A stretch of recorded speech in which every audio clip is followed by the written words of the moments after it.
রাহুল গান্ধী য'তে যাব তাতে বিজেপি ইলেকশন জিকিব। অসমত যেটো জোটবন্ধন হৈছে এইটো বিয়া বাৰু দিন ঠিক কৰাৰ কাৰণে, সেইটো ইলেকশ্যনৰ কাৰণে হোৱা নাই। আৰু য'তে অখিল গগৈ থাকিব গাখীৰত নিমখ ঢালিবই। খালি সকলোৱে, মইতো আৰু ভগৱান নহয়, মুখ্যমন্ত্ৰী, গতিকে যিমান পাৰোঁ 12 চনৰ পৰাতো কৰিয়ে আহিছোঁ, ইয়াক প্ৰাদেশিকৰণ, তাক চাকৰি, যিমান পাৰোঁতো কৰি আহিছোঁ আৰু কৰি গৈ থাকিম। অসমত যেটো জোটবন্ধন হৈছে এইটো বিয়া বাৰু দিন ঠিক কৰাৰ কাৰণে, সেইটো ইলেকশ্যনৰ কাৰণে হোৱা নাই।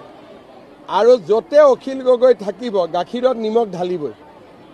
সেইকাৰণে সেইটো জোটবন্ধন লৈ আমি চিন্তা কৰিব নালাগে, সেইটো এক্সিডেণ্ট হ'বই কনফাৰ্ম। ৰাহুল গান্ধী য'তে যাব তাতে বিজেপি ইলেকশ্যন জিকিব।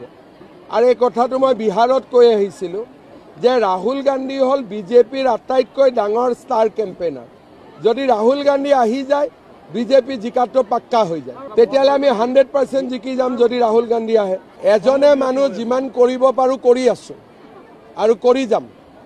খালি সকলোৱে, মইতো আৰু ভগৱান নহয়, মুখ্যমন্ত্ৰী, গতিকে যিমান পাৰোঁ 12 চনৰ পৰাতো কৰিয়ে আহিছোঁ, ইয়াক প্ৰাদেশিকৰণ, তাক চাকৰি, যিমান পাৰোঁতো কৰি আহিছোঁ আৰু কৰি গৈ থাকিম।